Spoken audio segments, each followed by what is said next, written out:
Hello everyone, so welcome all of you in this chapter of kinetic theory of gases. जैसे कि अभी मैंने आप लोगों को लास्ट पढ़ाया था थर्मल प्रॉपर्टीज ऑफ मैटर, यानी कि जिसमें थर्मल एक्सपेंशन वगैरह ये सारे टॉपिक्स कराए थे। अभी हम इसको काइनेटिक थ्योरी ऑफ गैसेस को करेंगे इस वाले चैप्टर को, यानी कि 2 लेक्चर्स के अंदर मैं कवर करा दूंगी। देन उसके बाद थर्मोडायनेमिक्स आता है एंड देन उसके बाद कैलोरीमेट्री एंड हीट ट्रांसफर। ठीक है, तो ये सारा कुछ मिला के तुम्हारी पूरी थर्मल फिजिक्स बनाता है, और थर्मल फिजिक्स बहुत बहुत इंपॉर्टेंट है, जिससे 6-7 क्वेश्चन तो मतलब आते ही हैं। ठीक है, ओवरऑल सबसे मिला के तो तुम देख रहे होगे कि बहुत ज्यादा टफ नहीं है, बहुत ही आसान होती है। जो भी लिखाती हूँ थ्योरेटिकल पोर्शन में, उतना तुम्हें बिल्कुल घोल के पी जाना है और अपने क्वेश्चंस कर लेने हैं भाई। जब तक क्वेश्चन नहीं करोगे तब तक क्या ही फायदा है ना। तो क्वेश्चंस कर लेना, और थ्योरी तो तुम मुझसे समझ ही रहे हो, मैं क्वेश्चंस भी कराती हूँ। ठीक है, तो चलो शुरू करते हैं काइनेटिक थ्योरी ऑफ गैसेस। देखो, ये वाला पार्ट तुमने जो है वो केमिस्ट्री में भी अपना पढ़ा होगा। ठीक है, तो आइडियल गैसेस हैं, रियल गैसेस हैं, ये सब पढ़ते हैं। तो मोस्टली जो हमारी मेनली गैसेस होती हैं वो एक्चुअली होती तो रियल गैसेस ही हैं, लेकिन हम ये आइडियल गैसेस का कॉन्सेप्ट क्यों पढ़ते हैं? आइडियल गैसेस का कॉन्सेप्ट हम इसलिए पढ़ रहे होते हैं कि जैसे कि तुमने एक चीज समझी होगी कि जो नॉर्मल एक इंसान है, लेकिन हम एक होते हैं ना कि ये चीज एक परफेक्ट पैरामीटर है कि आपको ऐसा बनना है ना। कि एक स्टूडेंट है तो एक परफेक्ट स्टूडेंट होने के क्या क्या क्राइटेरिया होते हैं, वो सुना है तुमने? काक चेष्टा वको ध्यानम, ऐसे करके जो पूरा होता है। तो इस तरीके से मतलब वो एक परफेक्ट क्राइटेरिया है, वैसे एक स्टूडेंट को बनना होता है। एग्जैक्टली रियल गैसेस जो होती हैं वो तो होती ही हैं, लेकिन आइडियल गैसेस कैसी होनी चाहिए वो यहाँ पे क्राइटेरिया डिस्कस करेंगे। वो हम अजम्पशन डिस्कस करेंगे कि क्या अजम्पशंस होने चाहिए जिससे हम ये कहेंगे कि भाई ये आइडियल गैसेस के कैरेक्टरिस्टिक्स हैं। ठीक है, समझ रहे हो ना कि तो ओरिजिनली कोई भी आइडियल गैस एग्जिस्ट नहीं करती है, लेकिन हम एक रियल गैस जो भी नॉर्मल टेम्परेचर प्रेशर पे है उसको आइडियल गैस के कंडीशन में लेके जाएं। किस क्या होंगे वो कंडीशंस जब हम कहेंगे कि भाई अब ये आइडियल गैस की कंडीशन पे आ चुकी है। ठीक है, तो सबसे पहले हम देखते हैं कि हमारी पहला रूल क्या है। पहला रूल है कि gas consist of tiny particles, atoms और मॉलिक्यूल्स है मूविंग रैंडमली। मतलब कोई भी जो गैस है, ठीक है, आइडियल गैस मतलब समझ रहे हो ना, रियल गैस जो कि आइडियल गैस जैसी होनी चाहिए। तो आइडियल गैस कैसी होनी चाहिए, तो आइडियल गैस कैसी होनी चाहिए उसके कैरेक्टरिस्टिक्स पढ़ रहे हैं। Assumptions of ideal gas, kinetic theory of ideal gas, ये यही है। ठीक है, तो कुछ अलग नहीं है। तो अब क्या है, पहला रूल क्या है कि गैस जो है उसके अंदर बहुत छोटे छोटे पार्टिकल्स होते हैं। वो चाहे एटम्स भी हो सकते हैं, वो मॉलिक्यूल्स भी हो सकते हैं। एटम्स जैसे मैंने कहा कि अगर हम जो नोबल गैसेस होती हैं, नोबल गैसेस हीलियम गैस ले ली, तो हीलियम में तो सारे एटम एटम ही है ना, तो उसके टाइनी पार्टिकल्स क्या बनेंगे, एटम बनेंगे। लेकिन अब मैंने क्लोरीन गैस ले ली या फिर हाइड्रोजन गैस ले ली, तो हाइड्रोजन में तो H2 मॉलिक्यूल है, और H2 मॉलिक्यूल है तो वो मॉलिक्यूल हो गया। ठीक है, तो टाइनी पार्टिकल्स क्या हो सकते हैं, एटम भी हो सकते हैं, मॉलिक्यूल्स भी हो सकते हैं, जो कि रेंडमली मूव कर रहे हैं। ठीक है, पहली बात तो यानी कि ये बात हुई कि जो गैस के अंदर टाइनी पार्टिकल्स हैं वो रेंडमली मूव करने चाहिए। ठीक है, ये आइडियल गैस की प्रॉपर्टी थी। दूसरी कि वॉल्यूम ऑफ अ पार्टिकल, एक पार्टिकल का जो वॉल्यूम है, यानी कि एटम या मॉलिक्यूल का, जो एक मॉलिक्यूल का या एक एटम का जो वॉल्यूम है वो नेग्लिजिबल होना चाहिए as compare to the volume of full gas. Full volume of gas मतलब पूरी गैस का जो वॉल्यूम है उसके कंपैरिजन में जो एक छोटा सा वॉल्यूम, एक मॉलिक्यूल का, एक एटम का वॉल्यूम है, वो क्या होना चाहिए, नेग्लिजिबल होना चाहिए। जैसे कि अगर मैंने कहा इतना बड़ा वेसल है, इस पूरे में वॉल्यूम वो बढ़ी हुई है गैस, ठीक है, इसमें छोटे छोटे ये अगर पार्टिकल्स हैं गैस, तो ये जो एक एटम का वॉल्यूम है, इसका वॉल्यूम मान लो कि ये v है, और इस पूरे का वॉल्यूम जो है वो v डैश है। तो ये जो v है, this v is very very very इतना छोटा होना चाहिए कि ये नेग्लिजिबल हो। ठीक है, समझ गए? तो एक मॉलिक्यूल का या फिर एटम का जो वॉल्यूम है वो पूरे वॉल्यूम के कंपैरिजन में नेग्लिजिबल होना चाहिए। इसी वजह से क्या होता है कि most of the space inside the gas is empty. अब देखो, तुम ये कहोगे कि नहीं दीदी ऐसा होता तो रियल में तो नहीं होता ना कि एटम, किसी भी एक एटम या मॉलिक्यूल का जो वॉल्यूम है वो नेग्लिजिबल। हाँ, मैंने कहा ना रियल में नहीं होता, लेकिन ये एक परफेक्टनेस वाले क्राइटेरिया है। ठीक है, तो इसी क्राइटेरिया के हिसाब से चलें कि भाई एटम या मॉलिक्यूल का जो वॉल्यूम है वो पूरे वॉल्यूम के हिसाब से नेग्लिजिबल है, तो फिर ज्यादातर स्पेस क्या होगा गैस के अंदर, एम्प्टी होगा। ठीक है ना, क्योंकि हम पार्टिकल्स को तो मान ही नहीं रहे कि उनका वॉल्यूम भी है कुछ, हम तो यही मान रहे हैं पूरी गैस का है। गैस के वॉल्यूम के कंपैरिजन में एटम्स का वॉल्यूम ही नहीं है, तो इसका मतलब ज्यादातर स्पेस क्या है, गैस के अंदर खाली स्पेस है। ठीक, नेक्स्ट पॉइंट आता है कि all collisions of gas particles among them. ठीक है, जैसे गैस है, इसके अंदर एक पार्टिकल और दूसरा पार्टिकल, इसके और इन दोनों के बीच में अगर टक्कर होती है, तो ये जो टकराव होते हैं, ये टक्करें होती हैं, जो जितनी भी टक्कर होती हैं, चाहे मॉलिक्यूल्स मॉलिक्यूल्स के बीच में हो या फिर मॉलिक्यूल्स की इस दीवार के साथ हो, कैसी भी हो, चाहे मतलब अमंग देम या फिर और विद वॉल, ये सभी कोलिजन्स जो होते हैं वो इलास्टिक नेचर के होते हैं। कैसे होते हैं? इलास्टिक नेचर के। मतलब total kinetic energy of the particle is constant. मतलब ये होता है कि जैसे कि मैंने कहा कि ये गैस वेसल है, इसमें ये मॉलिक्यूल था, एक और ये मॉलिक्यूल था, ये जा रहा था भागता हुआ जा रहा था और इससे टकरा गया। तो इससे टकरा गया तो यहाँ पे ये टक्कर हो गई। तो ये जब जा रहा था ऑब्वियसली कुछ वेलोसिटी लेके जा रहा था, पार्टिकल है तो मास तो हो गई, तो हाफ एम वी स्क्वायर मतलब इसके पास एनर्जी हो गई। अब ये जा रहा है, इससे टकरा रहा है, तो ये नहीं है कि इसमें टक्कर होने की वजह से इसकी एनर्जी कुछ लॉस हो जाएगी, नहीं, एनर्जी लॉस नहीं होगी। यही है इलास्टिक कोलिजन का मतलब, ठीक है। तो एनर्जी लॉस नहीं होती है, टक्करें जितनी भी होती हैं, चाहे ये इससे टकराए चाहे ये दीवार से टकराए, ठीक है। अब देखो नेक्स्ट क्या है, average kinetic energy of gas is proportional to temperature. तो मतलब अभी ये मैं आगे भी प्रूव करूंगी तुम्हें कि किस तरीके से जो काइनेटिक एनर्जी है वो टेम्परेचर के किस तरह से प्रोपोर्शनल है, ठीक है। तो जो काइनेटिक एनर्जी निकलती है अभी हम पूरी निकालेंगे। जैसे अभी मैंने ये जो पार्टी ऐसे बनाया था और फिर उसके बाद एक ही पार्टिकल के लिए हाफ एम बी स्क्वायर लिखा था, लेकिन एक पार्टिकल तो होता नहीं गैस के अंदर। गैस के अंदर क्या होता है, बहुत सारे पार्टिकल्स होते हैं, बहुत सारे पार्टिकल्स होते हैं, तो हमें सबकी एवरेज काइनेटिक एनर्जी निकालनी होती है। तो वो जो काइनेटिक एनर्जी होती है वो टेम्परेचर के डायरेक्टली प्रोपोर्शनल होती है, ठीक है। नेक्स्ट क्या है, नेक्स्ट पॉइंट है कि pressure exerted by the gas is the result of collision with the wall. यानी कि जो भी गैस प्रेशर एक्सर्ट करती है, ठीक है, वो कैसे होते हैं, जैसे ये वेसल है और इसमें ये मॉलिक्यूल्स हैं गैस के, ठीक है। ये जब इससे टकराती है, ये मॉलिक्यूल्स जो हैं जब गैस वेसल से टकराते हैं, तो वेसल से टकराने की वजह से कि उसी का रिजल्ट होता है कि प्रेशर है, ठीक है ना। मतलब ये जो वेसल था, इसमें जो मॉलिक्यूल्स जाके दीवार पे टकरा रहे हैं, इसी वजह से क्या हो रहा है कि हम कहते हैं कि भाई गैस का प्रेशर है। तो जितने ज्यादा मॉलिक्यूल्स होंगे, इतनी तेजी से जाके टकराएंगे, उतना ज्यादा प्रेशर होगा, ये सब चीजें, ठीक है। तो इतना ध्यान रखना है। नेक्स्ट नेक्स्ट पॉइंट है कि different particles have different speed. तो अब गैस के अंदर डिफरेंट डिफरेंट पार्टिकल्स हैं, डिफरेंट डिफरेंट पार्टिकल्स की डिफरेंट डिफरेंट स्पीड है, मतलब सभी पार्टिकल अलग अलग स्पीड से मूव करते हैं। तो स्पीड अलग है तो अलग अलग काइनेटिक एनर्जी भी होगी, but average kinetic energy is constant. अब एवरेज काइनेटिक एनर्जी मैंने कहा था ना कि अभी हम एवरेज काइनेटिक एनर्जी देखेंगे। एवरेज काइनेटिक एनर्जी जो होती है वो टेम्परेचर के डायरेक्टली प्रोपोर्शनल होती है, ठीक है। तो सभी पार्टिकल्स अलग अलग से घूम रहे हैं। जैसे ये समझ लो एक क्लास में बहुत सारे बच्चे हैं, ठीक है। एक क्लास में बहुत सारे बच्चे, सब बच्चे अपने अपने हिसाब से पढ़ते हैं, अपना अपना काम करते हैं, अपना अपना भागते हैं, जहाँ जहाँ जाते हैं अपने अपने हिसाब से करते हैं, किसी को किसी से कोई मतलब नहीं है। लेकिन जैसे कोई भी ये वाली चीज हो गई, जैसे कि लेकिन अगर क्या होता है कि जब बात ऐसी आए, एक चलो क्लास वाला एग्जांपल छोड़ो, ऐसे समझो कि पूरा इंडिया है, ठीक है। इंडिया है तो क्या है, हर इंसान अपने अपने हिसाब से चल रहा है, अपने सब से काम कर रहे हैं, ठीक है, सबका अपना अलग अलग। लेकिन अगर कोई भी यहाँ से अगर ऐसा इंडिया को पूरा देखा जाए तो क्या होगा कि सारे लोग एक जैसे, जब भी वो होती है ना कि भारत वाली बात आ जाती है कि नहीं ये काम भारत के लिए है, या वो 15 अगस्त या 26 जनवरी वाली चीज होती है, तो फिर एकदम से पूरे सारे लोग एक हो जाते हैं। तो वही वाली चीज है, मतलब इसी के लिए एवरेज वाली बात कही जा रही है कि सभी पार्टिकल्स की स्पीड वगैरह तो सबकी अलग है, स्पीड अलग है तो काइनेटिक एनर्जी अलग है।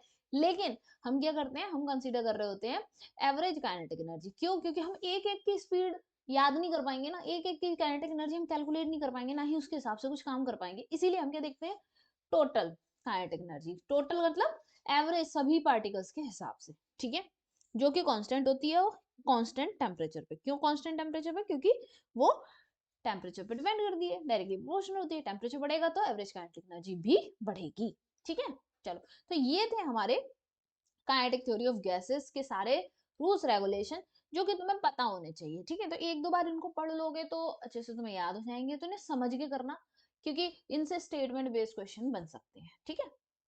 अब हम देखेंगे मॉलिक्यूलर वेलोसिटीज। मॉलिक्यूलर वेलोसिटीज का क्या मतलब है, जैसे कि मैंने तुमसे कहा था कि जो गैस के मॉलिक्यूल्स होते हैं वो अलग अलग स्पीड अलग अलग वेलोसिटीज से मूव कर रहे होते हैं, ठीक है। मतलब अलग अलग वेलोसिटी क्यों बोल रही हूँ, क्योंकि डायरेक्शन भी अलग है, ठीक है ना। स्पीड और वेलोसिटी में यही तो डिफरेंस है कि स्पीड के पास सिर्फ मैग्नीट्यूड है, वेलोसिटी मतलब मैग्नीट्यूड भी है और डायरेक्शन भी है। तो ये हम जानते हैं कि हमारे पास जो गैसियस मॉलिक्यूल्स होते हैं, gaseous molecules gaseous molecules move in different direction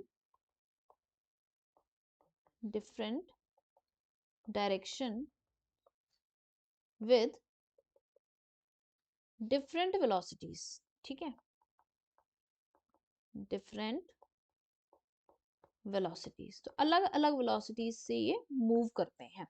तो अलग अलग velocities से मूव करते हैं, इसीलिए क्या है कि हमें क्या करना पड़ेगा, हमें कुछ अपनी कैलकुलेशन के हिसाब से अब कुछ स्पेशल वेलोसिटीज हम पढ़ेंगे, ताकि हम उनमें से एक एक मॉलिक्यूल की तो वेलोसिटी हम देख नहीं सकते हैं, इसलिए हम कुछ खास अपनी कैलकुलेशन के हिसाब से अलग अलग वेलोसिटीज लेके आएंगे। तो इसीलिए क्या है कि there are three types of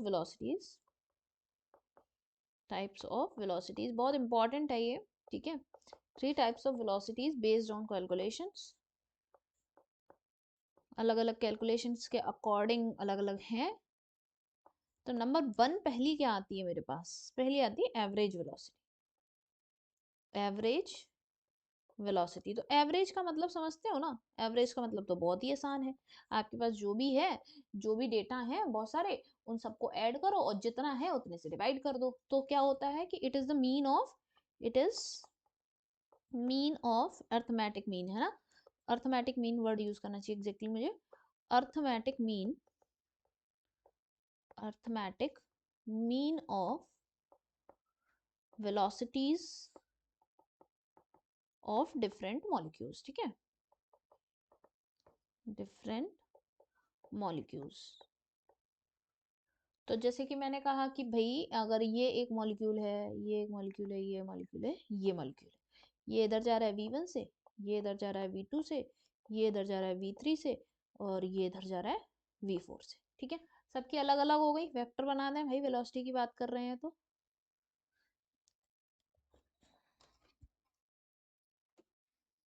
ठीक है, ये वेक्टर्स बना दिए मैंने सबके ऊपर। तो अगर मुझे अब चाहिए एवरेज वेलोसिटी, तो मैं क्या कर लूंगी, इन सबको ऐड कर लो, V1 V2 V3 V4, ऐसी सो ऑन जितने भी हों, ठीक है। अभी मैंने 4 ही कंसीडर किया है, तो मैं 4 से पर मैं n तक कर देती हूँ, है ना, क्योंकि सिर्फ 4 मॉलिक्यूल्स थोड़े ना होंगे, तो n से ही डिवाइड कर दिया, ठीक है, n से, यही क्या हो गया मेरा V एवरेज, ठीक है। तो ये हमारा क्या हो गया V एवरेज। तो बट तुम्हें ये याद नहीं रखना, तुम्हें ये याद नहीं रखना है कि वी एवरेज के ये फॉर्मूला, क्योंकि इस फॉर्मूला का यूज इतना नहीं है जितना यूज क्या है, जो इसके मेन फॉर्मूले हैं, वो फॉर्मूले क्या हैं, जो कि वो तुम्हें हमेशा याद रखनी है, क्या, V average is equal to under root 8/पाई आर टी अपॉन एम, ठीक है। आर क्या है, यूनिवर्सल गैस कांस्टेंट, टी क्या है, टेम्परेचर, एम क्या है, मोलिकुलर वेट, ठीक है। तो वही हम लिखेंगे अंडर रूट आर टी की जगह पे हम क्या लिख सकते हैं, पीवी, तुम लोगों ने पढ़ा होगा PV equals to n R T, ठीक है, ये इक्वेशन तो पढ़ी होगी। तो आर टी को मैंने रिप्लेस कर दिया है एम पीवी से, और एन की वैल्यू ऐसे समझ लो जैसे PV equals to n R T होता है, अगर मैं एन इक्वल्स टू 1 कर दूं, नंबर ऑफ मोल्स 1 कर दूं, तो क्या हो जाएगा, PV equals to R T, ठीक है। तो इसी वजह से मैंने क्या कर दिया भाई, पीवी की जगह आर टी की जगह पे पीवी रख दिया है, ठीक है। दूसरा और क्या फॉर्मूला हो सकता है, दूसरा फॉर्मूला हो सकता है 8/पाई पी अपॉन रो, ठीक है।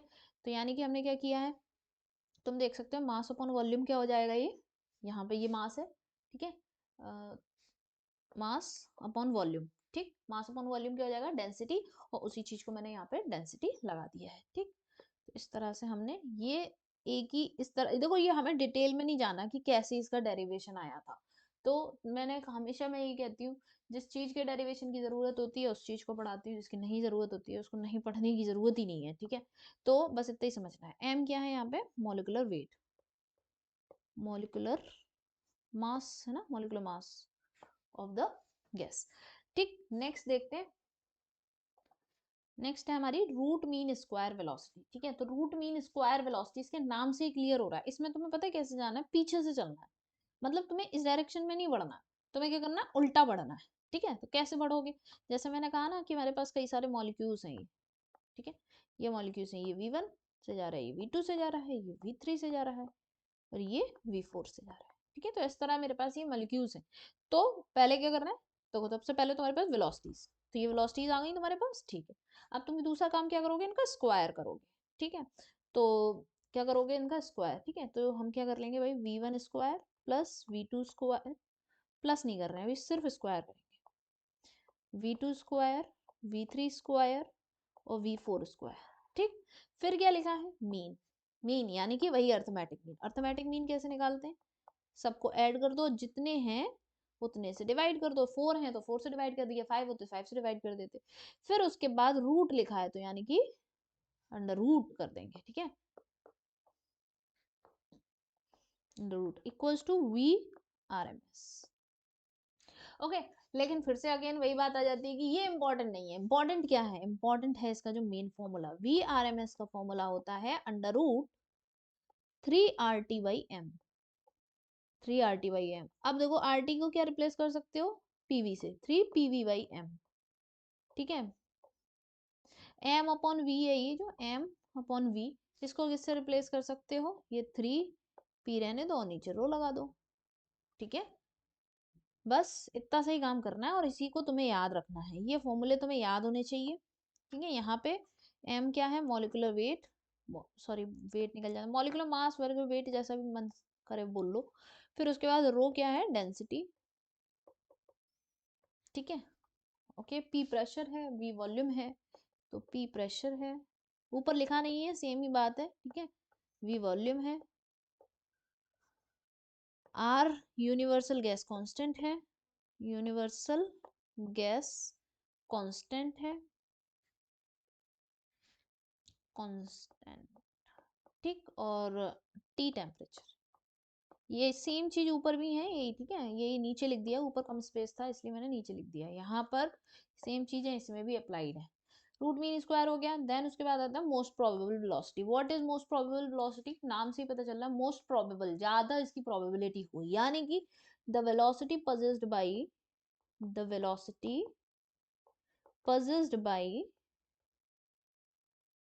possessed by largest number of molecules, largest number of particles, word use करना चाहिए हमें, नंबर ऑफ पार्टिकल्स। तो ज्यादातर पार्टिकल्स जिस वेलोसिटी को रखते हैं वही क्या है, मोस्ट प्रोबेबल वेलोसिटी है। तो मोस्ट प्रोबेबल वेलोसिटी की अगर मैं बात करूँ तो वी एम पी, ठीक है। अंडर रूट क्या आएगा, ये 2 RT/m इक्वल्स टू, अब तुम क्या कर सकते हो, यहाँ पे आर टी को फिर से रिप्लेस करोगे, 2 PV/m, फिर करोगे अंडर रूट 2p/रो, ठीक है। तो ये तुमने क्या कर लेने हैं भाई, याद कर लेने हैं। ओके, अब तुमने पढ़ लिया, 3 वेलोसिटीज देख ली, तो सबसे पहले सबसे बड़ी वेलोसिटी कौन सी है, सबसे एक इंपॉर्टेंट रिलेशन, सबसे बड़ी वेलोसिटी कौन सी है, वी आर एम एस, ठीक है। उसके बाद वी एवरेज, उसके बाद वी मोस्ट प्रोबेबल। तो अगर ये देखा जाए, कोई पूछे कि कौन सी सबसे बड़ी होती है, कौन सी सबसे कम होती है, तो वही आरएमएस सबसे बड़ी होती है, ठीक है। कैसे याद रखोगे, ऐसे ट्रिक है, रैम्प, RAMP, ठीक है। कैसे पढ़ोगे, रैम्प, रैम्प होता है ना जिसपे हीरोइंस चलती हैं, तो R for RMS, A for average, MP for most probable, ठीक है। तो अब इनका रेशियो क्या होता है भाई, रेशियो लिख सकते हो तुम, under root 3 is to under root 8/पाई इज टू अंडर रूट 2, ठीक है। तो ये वाला रेशियो हो जाता है हमारा, ये वही पार्ट है, देखो तुम अंडर रूट 2 जो है ना, इसमें देखो अंडर रूट ये 2 ही, बाकी का पार्ट तो सब सेम है, बाकी सब सेम चीज है। ये 8/पाई, एवरेज में अगर तुम देखो, एवरेज भाई, एवरेज ये रही, एवरेज में 8/पाई, ये सब में चल रहा है 8/पाई। और इसमें देखो रूट मीन स्क्वायर में 3 3 3, तो कैसे याद कर सकते हो, रूट मीन स्क्वायर इसमें 3 आते हैं, ठीक है ना। कैसे याद करोगे, RT/m, तो एक चीज तो याद कर लो, RT/m याद कर लो, ठीक है। RT/m याद कर ली तो RT को रिप्लेस करके PV कर लोगे, फिर ये मास अपॉन वॉल्यूम को रिप्लेस करके ये डेंसिटी कर लोगे, तो RT/m याद कर लिया, ठीक है। अब यहाँ पे कौन सा नंबर रहना है, यहाँ पे रूट मीन स्क्वायर, 3 वर्ड्स आ रहे हैं ना, तो 3 3 रहेगा, ठीक है। अब देखो most probable, most probable 2 words ही आ रहे हैं ना, तो 2 वर्ड्स आएंगे तो ये 2 ही रहेगा, ठीक है। अब एवरेज है, एवरेज में एक ही वर्ड आ रहा है, तो एक ही वर्ड आ रहा है, तो अब इसके लिए तो थोड़ा सा लगाना पड़ेगा कि 8/पाई, ऐसे करके कुछ भी कर लो, पर एटलीस्ट ये रूट मीन स्क्वायर का और उसका याद रहेगा, तो 8/पाई उसका हो गया। इस तरीके से हम कर सकते हैं। तो ये सारी वेलोसिटीज होगी, एंड में सबके क्वेश्चन करेंगे, पहले सारा थियोरेटिकल मैटर समझ लेते हैं।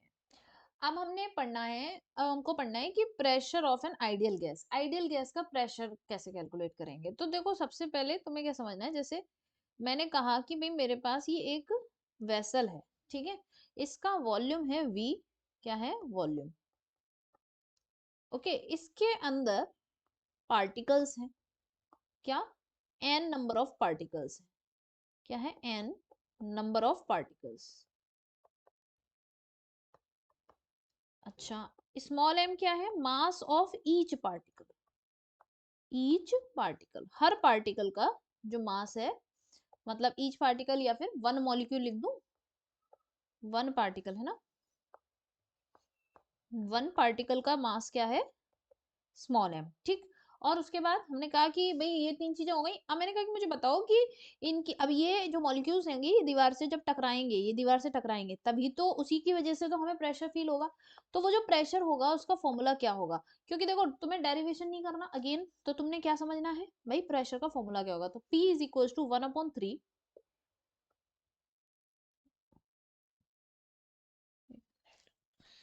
ठीक है, 1/3 स्मॉल m, यानी कि मास ऑफ वन मॉलिक्यूल, तो ये टोटल मास हो गया, जितने भी मॉलिक्यूल्स हैं सबका मास अपॉन वॉल्यूम, और ये वी आर एम एस का स्क्वायर, क्योंकि क्या कर रहे हैं हम, आर एम एस वेलोसिटी को कंसीडर कर रहे हैं। तो ये फॉर्मूला तुम्हें ध्यान रखना है जो कि तुम्हारी हेल्प करेगा कि प्रेशर को हम किसके टर्म्स में लिखते हैं। तो pressure is equal to 1/3 small m, mass of one molecule, total number of molecules, v is the volume, और ये v क्या है, ये दिस इज द, छोटा सा भी बनाना चाहिए, सिर्फ वी आर एम एस, ठीक है, क्लियर है इतनी बात। अच्छा, तो यहाँ पे मैं ये भी लिख देती हूँ कि P क्या है, प्रेशर, प्रेशर ऑफ गैस, जो कि किसकी वजह से होता है, due to the collision of the molecules to with the wall, ठीक है। अच्छा, अब मैंने कहा कि मैं इसी इक्वेशन को ऐसे भी तो लिख सकती हूँ, PV is equal to 1/3 small m capital N V R M S का स्क्वायर, बिल्कुल लिख सकते हैं, ठीक है। तो एक बात बताओ, अगर मैं ये नंबर ऑफ मॉलिक्यूल्स जो हैं, कि if n number of molecules is equal to Na क्या है, अवेगेड्रो नंबर, ठीक है। अवेगेड्रो नंबर तो जानते हो कितना होता है, 6.022 इंटू 10⁻23। अगर इतने मॉलिक्यूल्स हो जाएं, ठीक है, अगर इतने मॉलिक्यूल्स हो जाएं तो क्या होगा, तो बताओ क्या होगा। तो हम ऐसे लिख सकते हैं ना इस इक्वेशन को, PV is equal to 1/3 small m ये एन ए, फिर वी आर एम एस का स्क्वायर, बिल्कुल ऐसे ही लिख सकते हैं। अब एक बात बताओ, Na मॉलिक्यूल्स का मास, अब ये तो Na मॉलिक्यूल्स हो गए, ये मास ऑफ वन मॉलिक्यूल हो गया, ये टोटल क्या हो गया, Na मॉलिक्यूल्स का मास, ठीक है, मास ऑफ Na मॉलिक्यूल्स। तो मैं कहूं अगर कि मास ऑफ Na मॉलिक्यूल्स कैसे लिखोगे, यही तो लिखोगे, स्मॉल m इंटू Na, यही चीज किसके बराबर होती है, मॉलिकुलर वेट के, ठीक है, जो अभी ऊपर लिख रहे थे हम ना, उसी की तो बराबर होती है। तो हम इसको ऐसे रिप्लेस कर सकते हैं। अब मैं इसी को क्वेश्चन को कैसे लिख सकती हूँ, PV equals to 1/3 molecular weight of the gas और फिर वी आर एम एस का स्क्वायर, ठीक है। तो ये सिंपल सा था, इस तरह से हमारी क्या होती है, ये इक्वेशन ड्राइव हो जाती है, ड्राइव क्या है, इस सिचुएशन पे आ जाती है। अभी हमने कोई लंबा चौड़ा डेरिवेशन तो किया नहीं है, बस तुम्हें इतना ध्यान रखना है कि भाई इसमें मॉलिक्यूलर वेट कैसे आ रहा है। अगर मॉलिक्यूलर वेट रख रहे हो यहाँ पे, तो तुम्हारे ये नंबर ऑफ पार्टिकल्स वाली चीज नहीं रखोगे, और ये कहाँ पे क्या रखना है, क्लियर हो गया अब, ठीक है। चलो, अब हम उसके बाद नेक्स्ट चीज देखेंगे, kinetic energy of the gaseous molecule क्या होता है। तो अब हमने प्रेशर के बारे में हमने देख लिया कि भाई प्रेशर क्या होता है, एक गैस अगर किसी वॉल्यूम में रखी हुई है, वॉल्यूम मतलब किसी वेसल में रखी हुई है, तो उसकी वजह से जो प्रेशर है वो देखते हैं, ठीक है। अब उसके बाद हमारा नेक्स्ट काम है, अच्छा तो मैं उससे पहले एक बात बताऊं, ये जो है यही क्या है, हमारी काइनेटिक गैस इक्वेशन, क्या है, इसी को बोलते हैं हम काइनेटिक गैस इक्वेशन, ठीक है। और ये भी कहलाएगी, ऐसी बात नहीं, ये भी, इसको भी हम kinetic gas equation,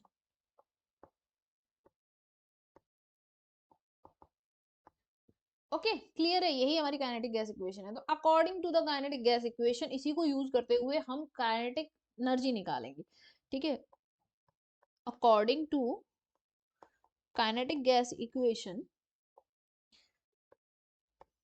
kinetic gas equation क्या है हमारे पास? Kinetic gas equation PV equals to 1/3, ठीक है, molecular weight V R M S का स्क्वायर, यही है मेरे पास काइनेटिक गैस इक्वेशन। ओके, अच्छा और क्या कर सकती हूँ मैं?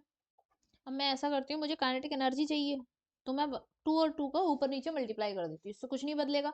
तो क्या होगा कि पी वी इक्वल्स टू, मैं अगर इसे 2/3 इधर रख दूँ, फिर M W V R M S का स्क्वायर इनटू, ऐसे ना करके देखो, 1/2, ठीक है। तो अब तुम बताओ ये इतना पोर्शन क्या बन रहा है? ये काइनेटिक एनर्जी की इक्वेशन नहीं आ रही, half M V square, yes वही तो है। तो PV is equals to 2/3 kinetic energy. Kinetic energy को मैं ई के ऐसे करके रिप्रेजेंट कर दे रही हूँ, ठीक है। तो ये तुम्हारी क्या हो गई? ये तुम्हारी हो गई भाई इक्वेशन, रिलेशन हो गया काइनेटिक एनर्जी का पीवी के साथ। तो एक रिलेशन तुम्हें ये मिल गया, पीवी इक्वल्स टू 2/3 ई के, ठीक है। इसी को ऐसे भी तो लिख सकते हैं, E K is equals to kinetic energy अगर तुम्हें देखनी हो तो तुम लिख सकते हो ना 3/2 पीवी। तो this is very important relation, ठीक है। तो काइनेटिक एनर्जी का एक रिलेशन क्या आया कि 3/2 पीवी। अच्छा, और मैंने तुमसे कहा था पीवी को तुम क्या कर सकते हो? For one mole, for one mole, for one mole हम जानते हैं PV is equals to R T, ठीक है। PV equals to R T होता है, तो हम क्या लिख सकते हैं? E K can be equals to 3/2 R T, ऐसे लिख सकते हैं, ठीक है। तो ये क्या है? फॉर वन मोल, किसके लिए? वन मोल, वन मोल मतलब एन ए मॉलिक्यूल्स होंगे उनकी काइनेटिक एनर्जी है। तो this is the kinetic energy of one mole molecules, ठीक है। तो मैं कहूँ कि तो फॉर, एक लाइन खींच देती हूँ यहाँ पे, फॉर वन मोल मॉलिक्यूल्स, या फिर ऐसे लिखते हैं,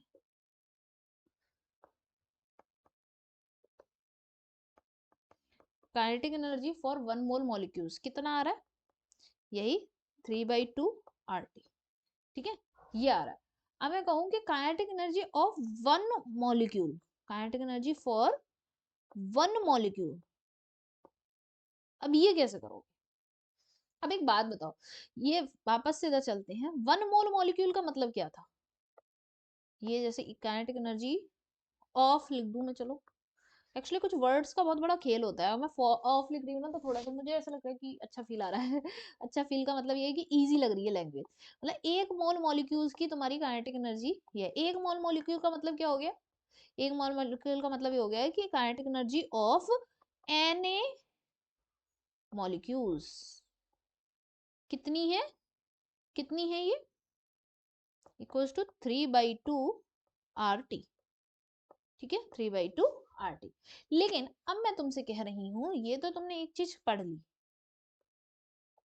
ये तो तुमने एक चीज समझ ली, लेकिन अब मैं कह रही हूँ कि बताओ मुझे कि kinetic energy of one molecule, एक मॉलिक्यूल की क्या होगी? तो ऑब्वियसली तुम क्या करोगे, जो एन ए मॉलिक्यूल्स की थी उसमें एन ए का डिवाइड कर दोगे, है ना। मैंने कहा ना कि जैसे 10 पेन 100 रुपए के आते हैं, तो एक पेन कितने का आएगा? बताओ क्या करोगे तुम? 10 पेन 100 रुपए के आते हैं, तो एक पेन कितने का आएगा? तो तुम 100 रुपए में 10 का डिवाइड कर दोगे और फिर कह दोगे कि 10 रुपए का आएगा, ऐसी तो कहोगे। Exactly exactly। तो मैंने कहा कि एन ए मॉलिक्यूल्स की एनर्जी इतनी है, तो एक मॉलिक्यूल की एनर्जी कितनी होगी? एक मॉलिक्यूल की एनर्जी क्या होगी? 3/2 R upon N A T, simple, ठीक। अब तुम्हें पता है एक बात, एक खास बात, कि R equals to, R equals to क्या होता है? R इक्वल्स टू होता है Na इंटू के, के भी कौन सा वाला? स्मॉल के। दिस के is the Boltzmann constant, Boltzmann constant, ठीक है, बोल्ट्जमैन कांस्टेंट। तो इसीलिए हम इसी इक्वेशन को कैसे लिख लेते हैं? 3/2 के टी, ठीक है। तो कुछ भी अलग नहीं है, कुछ भी कठिन नहीं है, कुछ भी अलग सा नहीं है और ना ही कठिन है, ठीक है। कठिन तो बिल्कुल भी कुछ नहीं होता है, आसान होता है, आसान होता है, ठीक है। बोल्ट्जमैन कांस्टेंट, अब बोल्ट्जमैन कांस्टेंट की वैल्यू क्या होती है वो लिख लो एक बार। इसकी वैल्यू होती है 1.38 इंटू 10⁻⁻23 जूल पर केल्विन, ठीक है। वैसे आता नहीं है इतना कि कहीं लिखने को जरूरत पड़े भी इसकी, बस तुम्हें ये ध्यान रखना है कि कभी कभी आर नहीं लिखा होगा, ऐसे के लिखा होगा, तो उसका मतलब ये बोल्ट्जमैन कांस्टेंट है। और 3/2 आर टी लिखा है तो इसका मतलब 1 मोल मॉलिक्यूल्स की एनर्जी लिखी है, 3/2 के टी लिखा है तो यानी कि 1 मॉलिक्यूल की एनर्जी लिखी है, ठीक है। दोनों में आई थिंक समझ में आ गया होगा डिफरेंस, ये बच्चों को, कई बच्चों को क्लियर नहीं होता है, पता है तुम्हें, बिल्कुल मतलब बहुत ही कॉम्प्लिकेटेड सा लगता है कि पता नहीं क्या ही है, ठीक है। चलो नेक्स्ट चीज और देखते हैं हम, क्या है कि mean free path. What is mean free path? देखो, गैस के जो मॉलिक्यूल्स होते हैं वो घूमते रहते हैं, घूमते रहते हैं, घूमते रहते हैं। अब जब जैसे तुम कभी घूमते रहे हो, घूम रहे हो, घूम रहे हो, तो ऑब्वियसली कहीं ना कहीं जाओगे, टकरा जाओगे किसी ना किसी से, है ना। वही इन मॉलिक्यूल्स के साथ होता है कि ये लोग घूमते रहते हैं, एक जाते हैं इधर, जाते हैं उधर, जाते हैं, तो एक फिर ऐसे टक्कर हो जाती है, एक टक्कर हो गई फिर भाग गए, फिर एक टक्कर हो गई फिर भाग गए। तो दो टक्करों के बीच में जो डिस्टेंस कवर करते हैं ये वही होता है मीन फ्री पाथ, ठीक है। तो हम लिख लेते हैं, तो the average average distance travelled average distance traveled by a molecule between two successive collisions, ठीक है। दो सक्सेसिव कोलिजन्स के बीच में जो डिस्टेंस ट्रेवल होती है उसी को हम क्या बोलते हैं, mean free path, is known as mean free path.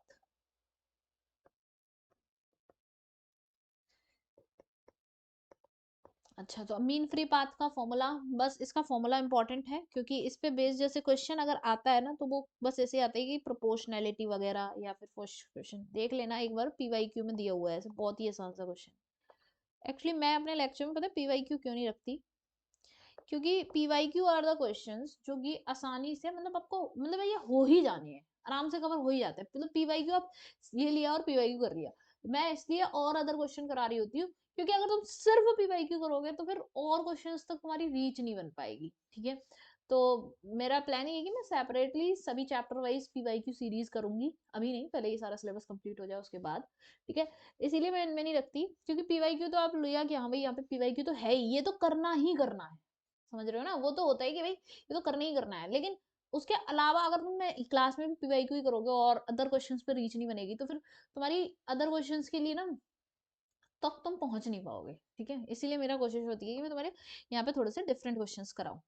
अब देखो डी क्या है यहाँ पे, diameter of a molecule, diameter of, ये क्यों अपने आप स्लाइड कर जाता है भाई, अ मॉलिक्यूल, ठीक। और क्या है भाई, N number of molecules per unit volume. तो ये तो भाई था हमारा सारा का सारा थ्योरेटिकल पार्ट, अभी और भी है मतलब, पर आज के लिए इतना ही काफी है। उससे पहले हम करते हैं क्वेश्चंस, ठीक है, जैसे कि मैंने तुम्हें पहले बोला था। तो क्वेश्चन क्या कह रहा है पहले समझो, कि which one of the following is not an assumption in the kinetic theory of gases, ठीक है। सबसे पहले मैंने तुम्हें काइनेटिक थ्योरी ऑफ गैसेस ही पढ़ाई थी, तो काइनेटिक थ्योरी ऑफ गैसेस की तुमने अजम्पशन समझे थे, अब समझ लिए हैं, तो क्वेश्चन बताओ। देखो पहला क्या कह रहा है कि the volume occupied by molecules of gas is negligible, हाँ ये बात सही है कि मतलब ये स्टेटमेंट सही है, क्योंकि काइनेटिक थ्योरी के जो अजम्पशन थे वो यही कहते थे कि जो मॉलिक्यूल्स का वॉल्यूम है वो पूरी गैस के वॉल्यूम के कंपैरिजन में नेग्लिजिबल होता है, तो ये तो करेक्ट है। फिर बात करते हैं force of attraction between the molecules is negligible. अच्छा ये वहां पे मैंने लिखा नहीं था लेकिन मैं तुम्हें बता देती हूँ, जो गैस है उसके बीच, ये जो मॉलिक्यूल्स है इनके बीच में जो फोर्स ऑफ अट्रैक्शन है वो क्या है, जीरो होना चाहिए, मतलब नेग्लिजिबल है, तो ये स्टेटमेंट भी सही है।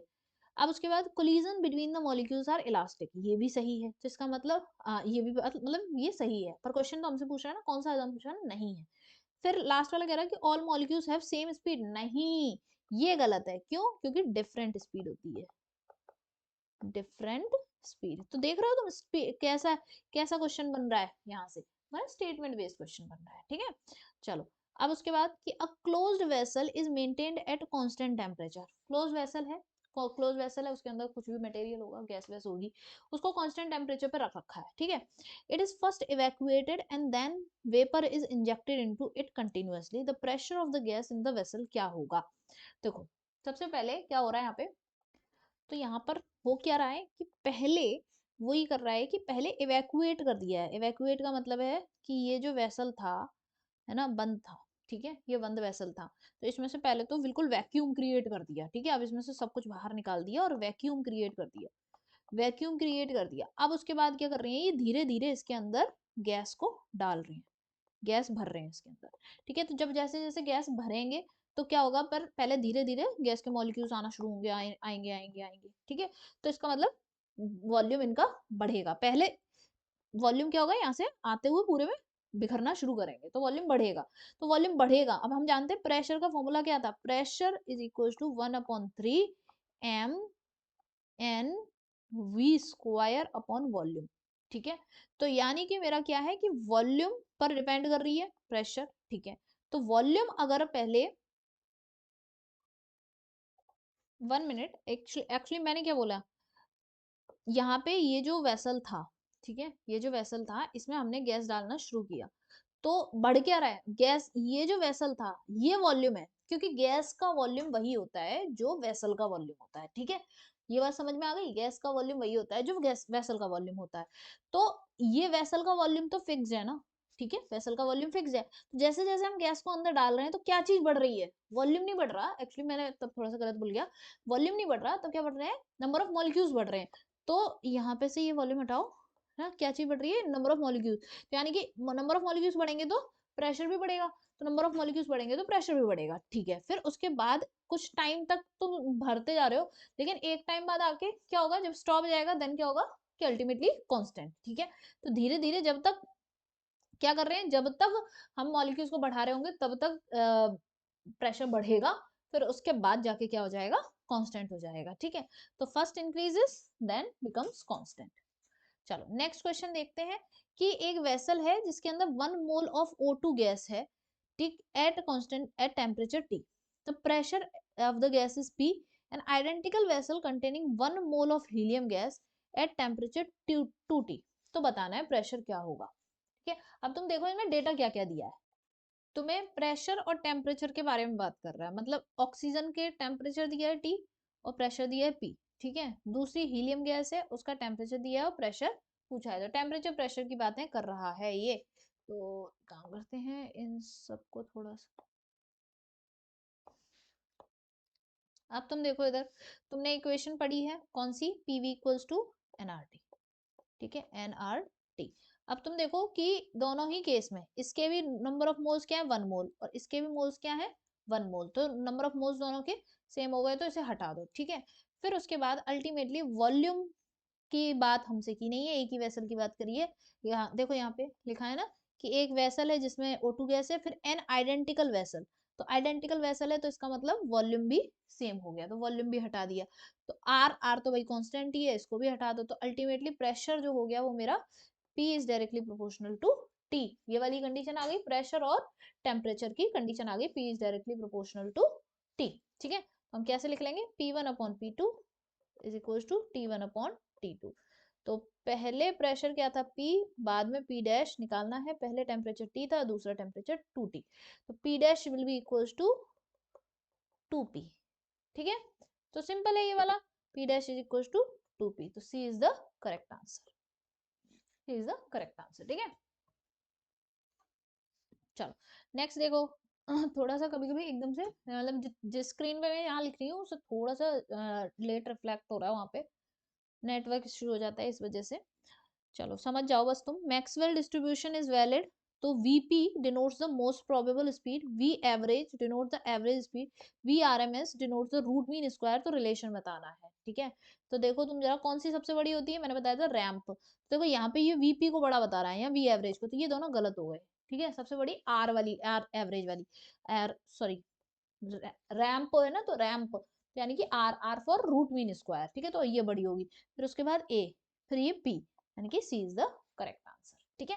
तो ऐसे ही सारे क्वेश्चंस हैं। अभी ये वाले 6 क्वेश्चंस मैं सॉल्व करा देती हूँ, मैंने आगे भी तुम्हारे लिए रखे हैं इसी तरीके से क्वेश्चंस। तो ये तुम इनके क्या करोगे, स्क्रीनशॉट ले लेना और फिर उसके बाद इन्हें खुद से सॉल्व करना, ठीक। एक और क्वेश्चन करते हैं। देखो आगे लिखा हुआ है कि what is the temperature, what will be the temperature when the RMS velocity is double two of that of at 300 kelvin. मतलब ये कह रहा है कि किस टेम्परेचर पे आरएमएस वेलोसिटी डबल होगी, किसकी, जो 300 केल्विन पर थी, ठीक है, जो 300 केल्विन पर थी उसकी डबल कब होगी। तो वी आरएमएस हो या कुछ भी हो, ये सारी की सारी टेम्परेचर के रूट के डायरेक्टली प्रोपोर्शनल होती है। तो V1/V2 is equal to under root, पहले टेम्परेचर 300 केल्विन था, हाँ ये ध्यान रखना है टेम्परेचर हमेशा केल्विन में लगाना है, डिग्री सेल्सियस में नहीं लगाना है। तो किस टेम्परेचर पे होगी, तो यहाँ टी पूछ रहा है, स्क्वायरिंग कर देते हैं, V1 square upon V2 square is equal to 300/T। 1 minute, उससे पहले हमें क्या करना चाहिए, हमें उससे पहले ये पता करना चाहिए कि what will be the temperature when RMS velocity is double that of the 300 kelvin. तो यानी कि 300 केल्विन पे पहले थी कितनी, मुझे ये पता करना पड़ेगा, है ना। तो मेरे को पहले सेपरेटली 300 केल्विन वाली निकालनी होगी। इसको एक बार फिर से अटेम्प्ट करते हैं, क्योंकि मैंने जो बोला है वो थोड़ा सा मिस्टेक हो गया है कभी कभी। अब देखो दोबारा से सुन बिगनिंग से, ठीक है। What will be the temperature, किस टेम्परेचर पे आरएमएस वेलोसिटी जो होगी वो डबल हो जाएगी, किसकी, जो 300 केल्विन पर थी उसकी। तो मान लेते हैं कि 300 केल्विन पर वेलोसिटी क्या थी, V1, ठीक है। अब कोई और टेम्परेचर T केल्विन पर क्या हो गई है, V2, और ये जो V2 है वो क्या है, 2 टाइम्स ऑफ V1, ठीक है। अब देखो हम क्या करेंगे, हमें पता है V is directly proportional to root T, ठीक है। तो पहले क्या थी V1, बाद में क्या हो गई 2V1 इज इक्वल टू, पहले क्या टेम्परेचर था 300 केल्विन, फिर पता नहीं है, निकालना है मुझे, ठीक है। अच्छा तो अब इसको सॉल्व कर लेते हैं, V1 से V1 कैंसिल हो जाएगा, तो ये 1/4 इज इक्वल टू 300/T। तो ultimately T will be equal to, मेरे पास क्या आ जाएगा, T इज इक्वल टू आ जाएगा 1200 केल्विन, ठीक है, 1200 केल्विन। तो D is the correct answer, ठीक है। तो कुछ इस तरह से कर लेंगे। सेम ऐसे ही है कि by what factor RMS velocity will change if temperature is raised from 27 degree Celsius to 327 degree Celsius. तो सबसे पहली चीज तुम्हें ध्यान रखनी है कि इस क्वेश्चन में T1 यानी कि जो 27 डिग्री सेल्सियस दिया है वो तुम क्या यूज करोगे, केल्विन में यूज करोगे। तो कितना यूज करोगे, 27 प्लस 273 यानी कि 300 केल्विन, ठीक है। उसके बाद जो T2 दिया हुआ है, T2 तुम्हें जो दे रखा है, T2 तुम्हें जो दे रखा है दैट इज 327 डिग्री सेल्सियस। तो तुम क्या करोगे इसके लिए, 327 प्लस 273 यानी कि ये हो गया 600 केल्विन, ठीक है। अब क्या करेंगे हम इसमें, कितने फैक्टर से, कितने से हमारी आरएमएस वेलोसिटी बढ़ जाएगी। तो V1/V2 is equal to, temperature पहले क्या था 300 अपॉन 600 इक्वल टू √3/6 यानी कि √1/2 यानी कि 1/√2। तो कितने से बढ़ जाएगी, V2 will be equal to the √2 times of V1, ठीक है। तो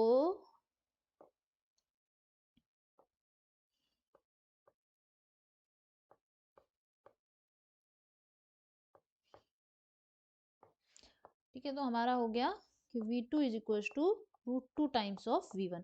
एक्चुअली मैंने आज बहुत ही कम जगह में सब कुछ समेटने की कोशिश की है, इसीलिए ज़्यादा वो हो गया है।